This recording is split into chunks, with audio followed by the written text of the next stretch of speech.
starting to cut 2x6 knotty pine. Now this is going to be for the top, and I'm cutting these at 40 inches long. And there's 3 pieces to this top.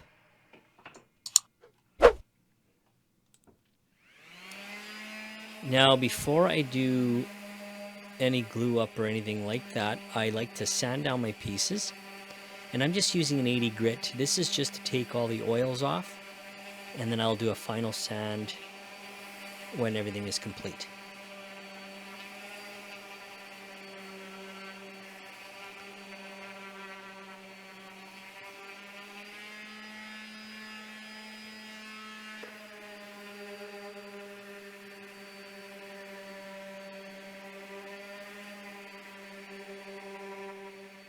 Once I get everything sanded, I'm just going to use a 1/4 inch round over, and I'm going to put a round over only on the top side. The bottom side, I won't be putting that because you're not going to see that. Now by doing this, it's going to give you more of a rustic look. It'll give you a plank look. You don't necessarily have to do that, but if you don't, it won't look as good. I find it's more rustic when you put a round over on the top. And I'm just putting a very, very slight round over. Once I get my orientation right, I flip it upside down and I'm marking for my biscuits. Now my biscuits I'm using is 20 millimeter.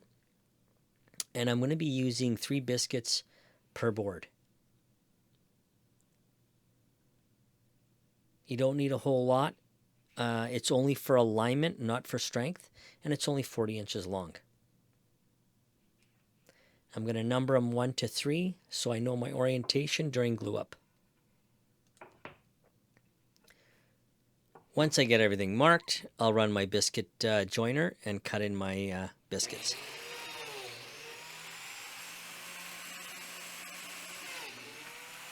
Now I made a bit of a mistake on this one here. I didn't set the depth. So as you can see, I do have 2 cuts there. So I adjusted it and made the proper cut to the middle.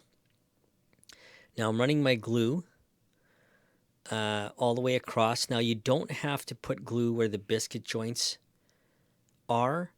It is just for alignment. It's not for strength, but I always do anyways.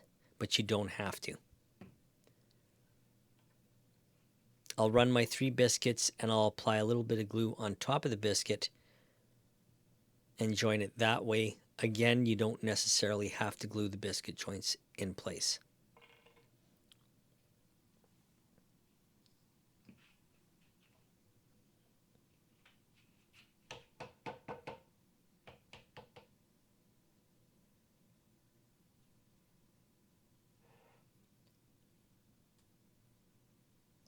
Once I get everything glued in place, I will clamp it down and I'll leave it clamped overnight while I get started on the frame.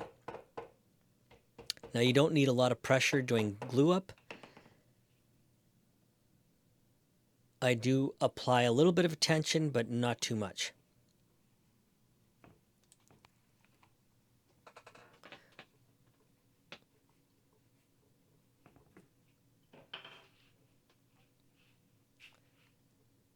What I like about these Bessie clamps is that once everything is clamped down, you can stand it up and clean all that glue squeeze out.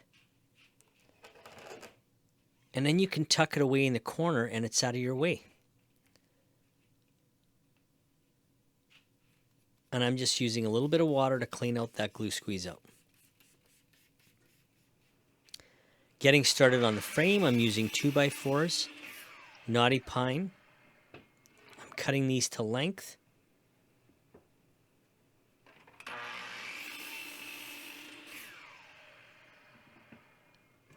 And then the same process, I will be sanding it with 80 grit, followed by a round over. Now I'll be sanding it on all 4 sides.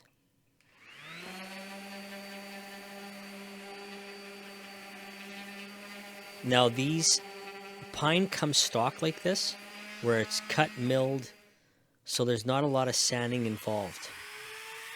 Now this round over, I'm just doing a slight round over. As you can see, it's not a whole lot. Very, very little.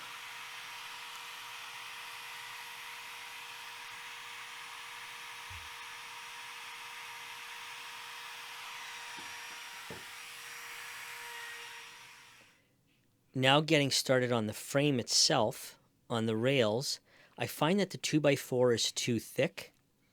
So I'm going to cut it down to 2.5 inches. That cutoff piece, I'm just going to chuck it into the fire pit.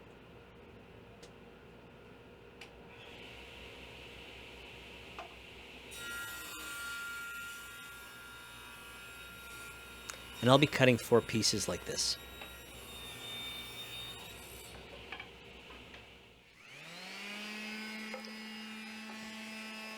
Again, 80 grit sandpaper, followed by a round over. Now for the round over on these rails, on the 2 top rails, I'm only doing the 2 sides. Basically the bottom part, not the top. On the bottom rails, I'm doing 3 sides. And I'll explain a little bit later on in the video why I did it that way.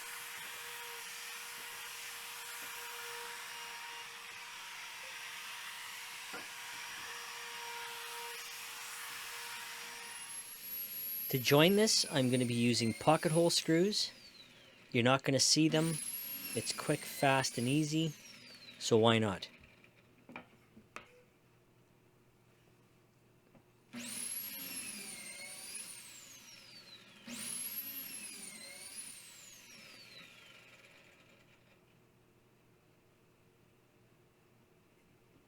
Now it's assembly time. So I'm using a clamp to hold them down tight while I drive 2-inch screws into place. Now this is the top rail. I didn't round over the top part, only the bottom. The reason for that is when I put my top, screw my top on, that underneath where that rail is, it's going to sit nicely under that tabletop. So I only rounded over the bottom part only. For the bottom part of the table on the very bottom, I only rounded off the 3 sides. That way when I put my bottom shelf in place, it's going to sit flush with that 2x3.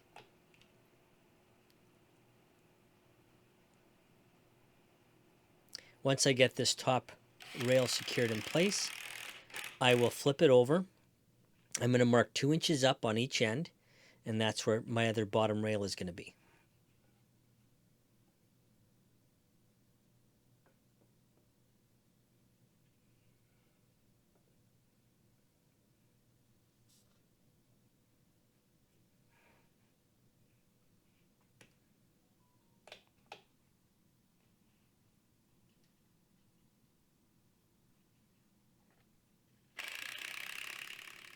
Now I'm going to start securing the two sides. With those 2 sides, I'm using 2-inch screws, clamped both rails together, making sure it's flush on the bottom, and driving my screws in.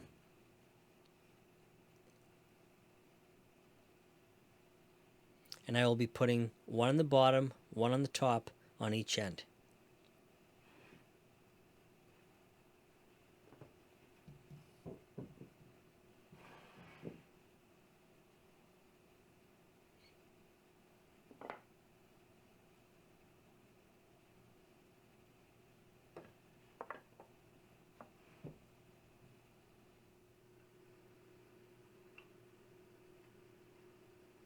And I got the clamp holding it in place while I drive my screws.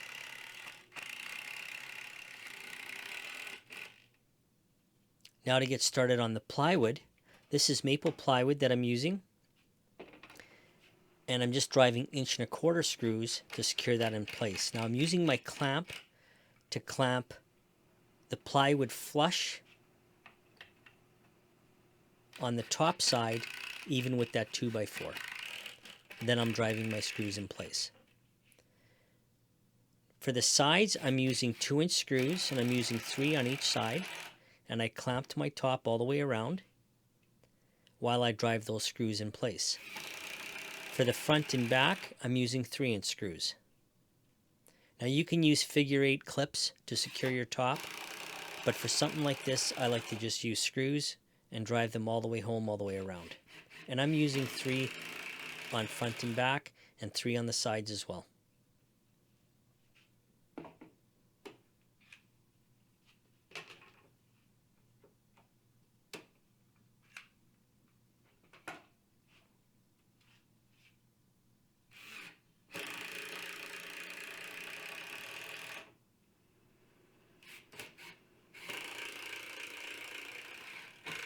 Once I got these screws driven in, I'll be putting an X on each end.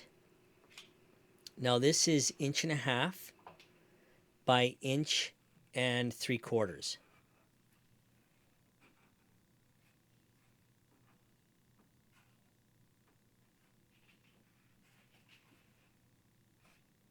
Now what I'm doing is I'm just placing this from corner to corner on the leg, and I'm marking it on the back side and cutting it to that mark.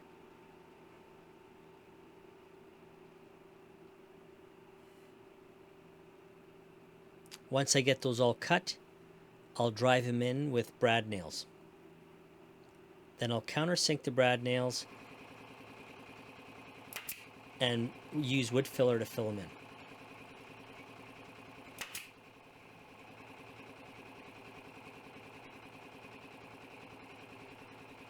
And this is done on both sides.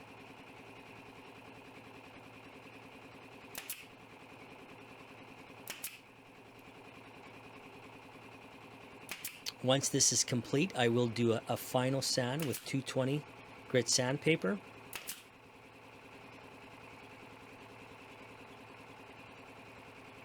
And get it ready for stain. Now this has got to be one of my favorite colors. It's provincial. I'll flip the table upside down and I will apply a generous coat of stain. Now I always use a paintbrush. I don't like to dip the rag into the stain. I find it that your stain becomes blotchy. You don't get a nice even finish when you use your rag that way. I like to use the brush. Now you do use a little bit more stain than usual if you're brushing it in, but you're getting an even coat and it's way faster to apply. Now I will stain half of the table, wipe it down, and then do the other half. Flip it over and then do the top.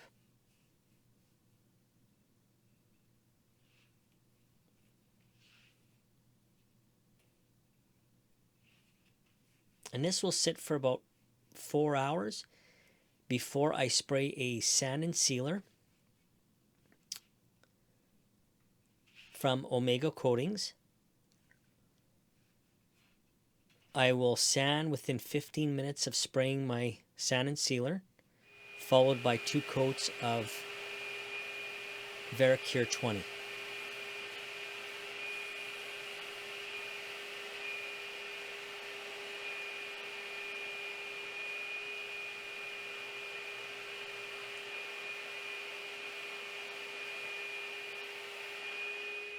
And this is complete. This color is provincial. I put a sand and sealer, sanded everything down nicely, and then I put 2 coats of Veracure 20. And I did it within 15 minutes apart. And this is complete. The customer is picking it up tonight. And that's it. That wraps it up for this video. If you guys are new to the channel, don't forget to hit that subscribe button, hit the like button, hit the notification bell so you're notified every time I upload a video. And I'll see you guys in the next one. Thanks for watching.